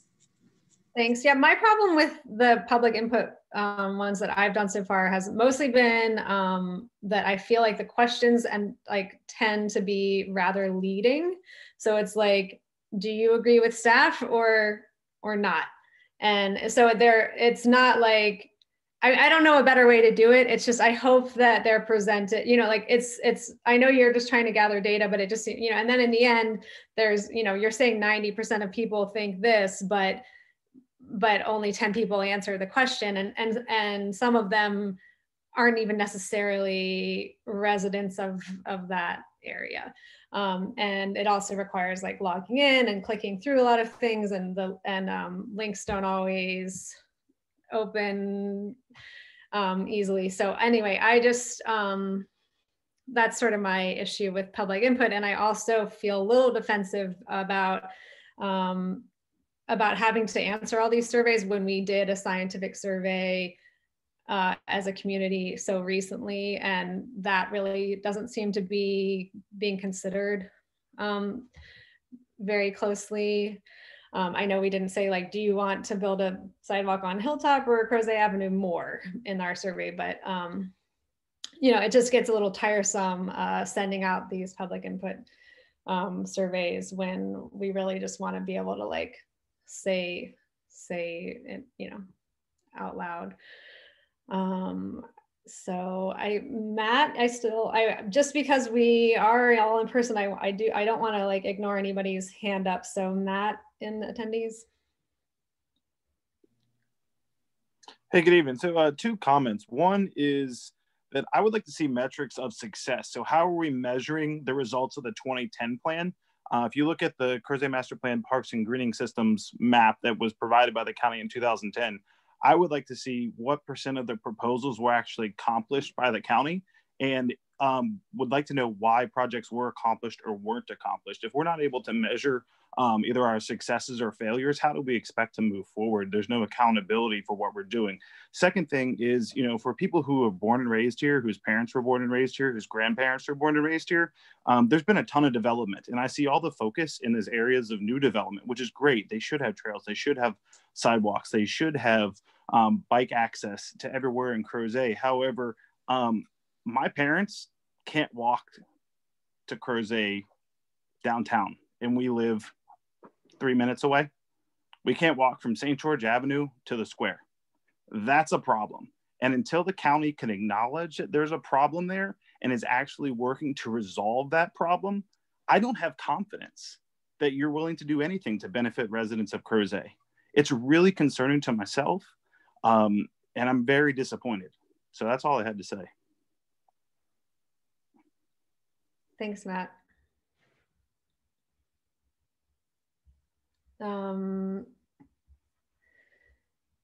I think we could kind of go from there into just how we want to, you know, how the committee is feeling as far as where we're at in our master plan, and how things are, you know, we're right now in this kind of crucial period between Planning Commission and the board as far as the work sessions. And I personally have fielded a lot of concern about how things went at Planning Commission, and just feeling a little frustrated about, I'm kind of sorry that that Charles isn't here tonight, because I feel like this isn't really Rachel or Tori. This, you know, you guys are doing your job, but just when, you know, we just want to know when is the community's feedback going to be addressed? Like how did you guys as staff members feel about the Planning Commission? Because like, was anything there helpful as far as the answers you got that night?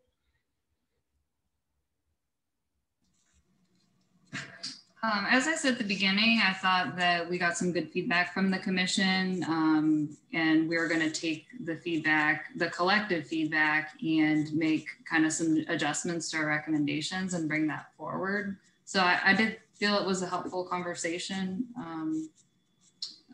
I'm not really sure what exactly you're looking for with that question in terms of helpful. Just, yeah, like you know, it just felt like we're being asked these things, and even about transportation, and then I'm not seeing, you know, we were assured that it is the community's plan, and you know, I'm assuming that's always true, since you know we're the ones the plan is for. So it's just, I'm feeling a little bit like when no changes were made to recommendations at the Planning Commission work session, it just seemed like why are we even, you know, I know Anne's probably got more succinct way to put this, because I've talked to her about how I feel on it, but I just feel like, you know, I feel disregarded, and I feel like I don't know where to go from here if there's no point. Our intent was not to disregard the feedback. The way I kind of framed it to the Planning Commission was that after some discussion we had internally, we just decided to carry forward the same drafts for a couple of reasons. One, going in and making revisions to the draft is a lot of work, going into GIS and tweaking things here and there. Secondly, we had done that early on in the process and gotten some feedback that it was confusing having multiple drafts out there, at subsequent meetings, and it was creating confusion. And third, we just wanted to hear the commission's feedback before we went in and made another round of revisions. So we just carried it forward. And our intent was to carry forward also the concerns and the feedback that you all shared, and tried to bring that forward through the staff report and through the attached summaries of the feedback and as we presented it. So our intent was never to disregard what you all shared. It was certainly felt less like, I mean, a whole year's worth of community work on this project, and then when it goes forward to the decision makers, it was like staff versus community. And your recommendation, I mean, I understand you didn't want to change the maps or whatever, but it was like the questions you asked of the planning commission were the same. You know, I wasn't clear, like, for example, with middle density, it was like they were being asked, do you like middle density as an idea? But the subtext was obvious. I mean, the reason we were talking about middle density was about where it's in Crozet. So I'll let other people chime in. Tom has his hand up, and I'm sure other people have things to say. Yeah, I'll be a little more blunt. I think the meeting was a betrayal to the community and to this committee. I mean, what happened was that we had 3 land use meetings, and we had votes on all the issues that the staff brought up. And when it went to the planning commission, what staff went and did is put their plan first and said, oh, by the way, the community didn't like it. That wasn't a fair representation of what happened at those meetings. The second thing with the middle density housing, there is no land use middle density housing approved by the board. So, I mean, I don't even understand how you talk about something that doesn't have a land use category that hasn't been approved by the board. To me, it's a form of deception. And I also agree with Allie. You know, I asked you point blank, whose plan was this, the community or was this the county? You said the community. Well, that planning committee meeting certainly didn't reflect it. And I just want to have one question too before we go.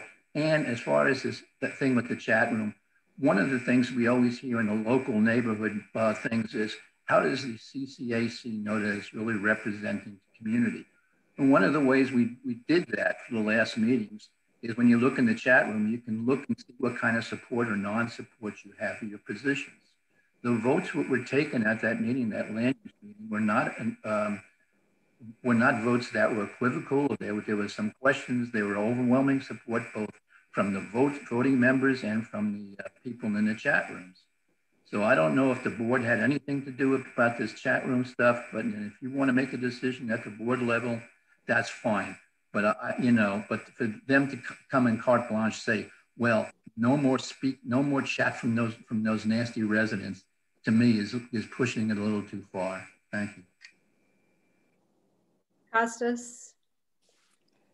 Yeah, I want to try to be polite about this, but you know, you struck a nerve when you said it takes a lot of work to do that, because a year's worth of hours and hours of folks contributing their time at no pay. All of us are volunteers to do this. All the folks that showed up for meetings did it on their time. And to say that it took a lot of work to make changes, that just doesn't sit well. You know, you're paid with tax dollars. Your role is to represent community input. That's why you have all these public hearings, and that's why you have all of these interactions with the community. And then to say that it takes too much work to reflect those in your work is I don't know how you can say that with a conscience. That's it. Thanks. Thanks, Costas. I see Anne, and I feel like the chat disablement. I'm pretty upset about that being sprung on me tonight. It's just, I've always tried to keep our meetings feel like they would have felt in person, and it's just not possible. I mean, like, if we were in person, so many more of the committee would have chimed in. People raise their hands, people clap, people have facial expressions, and to disable the chat unilaterally like that without, I mean, it's really taking away from a lot of input and contributions. And honestly, I'm surprised that we still have 26 attendees here when they can't when they can't participate any more than this. All right, Anne. I was just going to reaffirm, if we were at the end of the process at the state we are now with the draft, I would feel very differently, but we are in the middle. And I look forward to the new things that are coming forward that will show the contributions that people have already made, the concerns that they have shown, the details that we've asked for. And so I look forward to all of that, and we will, I hope, have a very different impression and be very much better prepared when it's offered for some feedback to the Board of Supervisors. I will certainly need to be better prepared to represent what everybody was talking about. So I look forward to all of that extra detail. Thank you. Thanks, Doug, and then we can get Phil. Yeah, first I'd like to associate myself with all the remarks from Tom and Costas about the frustrations, and you also, Allie. I felt them as well. And what do you suggest we do to communicate? If there seems to be a breakdown in terms of the input from the community, how do we get through to the Planning Commission and to the Board of Supervisors? Do you have any suggestions for us? Well, I look forward to seeing what the new draft is, because the staff has told us we've got all this data. We're going to make the changes that have mostly been, I mean, many of the things that the community supported were also, or community was concerned about, were also echoed by the Planning Commission.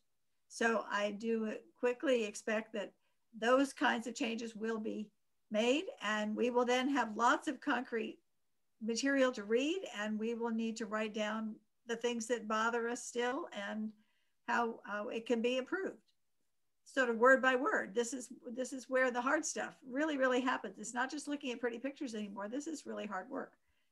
So I can hardly wait to see what the next round has to offer. And I do hope that everybody will stay in the program here and really share and send them to me by email, send them to Rachel by email, and we will pile it all up.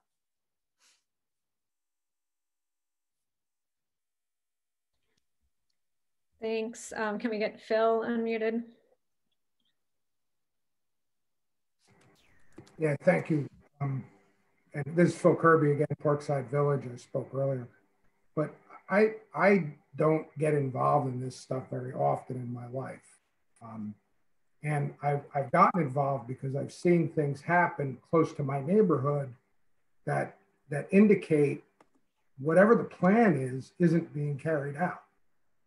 And it really is disturbing in a very, very specific way. And I've sent drawings and I've sent comments, and they're generally ignored and not brought up. But then when I do try to follow the process, and I took exception of you telling other people how they should talk and how they should act. I felt like at the last board meeting, there were people there that were very condescending, that understood because we didn't, because I didn't. And that I didn't understand what it took for them to get stuff done, or where their responsibility lay. So I just want to send that comment back. My feeling coming out of all of these things is I really feel like it's people who just are saying what's happening in my sidewalk. Well, they're really pretty simple people, but they're not. That's why they're here. And they need to be respected. And that's what I feel about it. That's what I feel was missing from what I've seen so far. Thank you. Thanks, Phil. I'm glad you could come tonight, and I hope that you feel heard tonight. Anne, did you have? No, I'm going to forward the. Sorry, I'm just trying to, I've got the list covered up some, so. Sean, do you want to go ahead?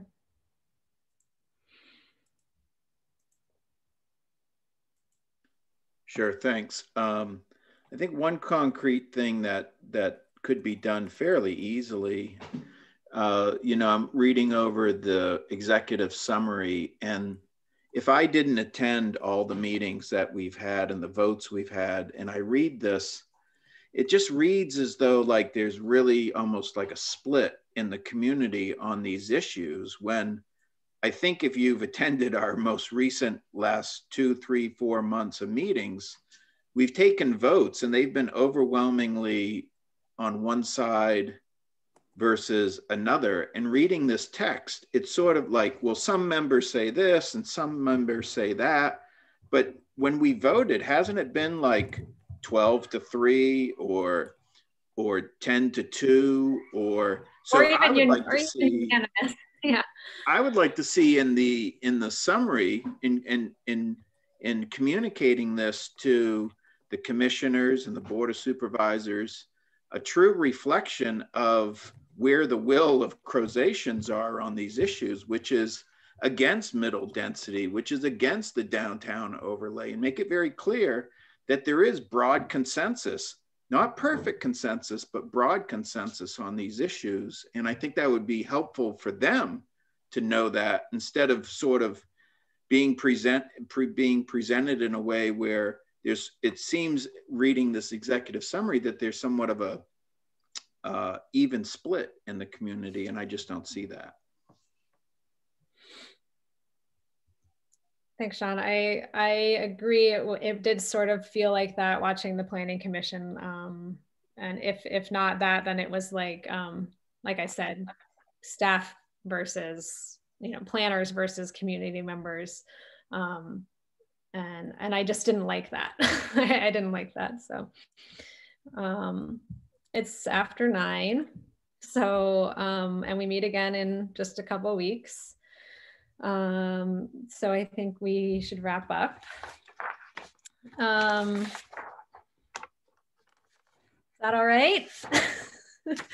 I'm not getting any thanks. I really do appreciate when people give me a thumbs up or a smile or something. So, we are all, thanks, Josh. We are all friends and we are all at a meeting together. As someone who taught all last semester a Zoom class, I can tell you the nodders out there. God bless the nodders. Yeah, I mean, it's like, okay. Sometimes I don't even know what I'm saying because I'm just like looking at everyone's faces. All right, so thanks again, everyone who came. We had great attendance again in the community, and I appreciated everyone who spoke. And I thought the presentation was really great. I love the maps, and I'm looking forward to talking more. So our next meeting is February 10th. At 7 p.m. Opportunities for the public to access and participate in the electronic meeting will be posted at a later date in accordance with Emergency Ordinance number 20-A16 and open meeting requirements of the Virginia Freedom of Information Act. And just to say, that means they will be posted on that albemarle.org calendar. You can search CCA, Crozet, CAC or CCAC, and you can find the calendar, and you can click on it, and it has the agenda. And it has the materials when they get posted. It has the recordings, and you can also contact me through that website if you don't already have my email. And if you're not getting notification emails, I would love to add you to my list, and I will send out all those things again. And I will also send out the public input link when that gets posted for these transportation questions that they're putting together, which I'm assuming will also be at the regular site, publicinput.com/imaginecrozet. All right. Thanks all. See you then. Thanks, Allie. Bye. Have a good night. Great job.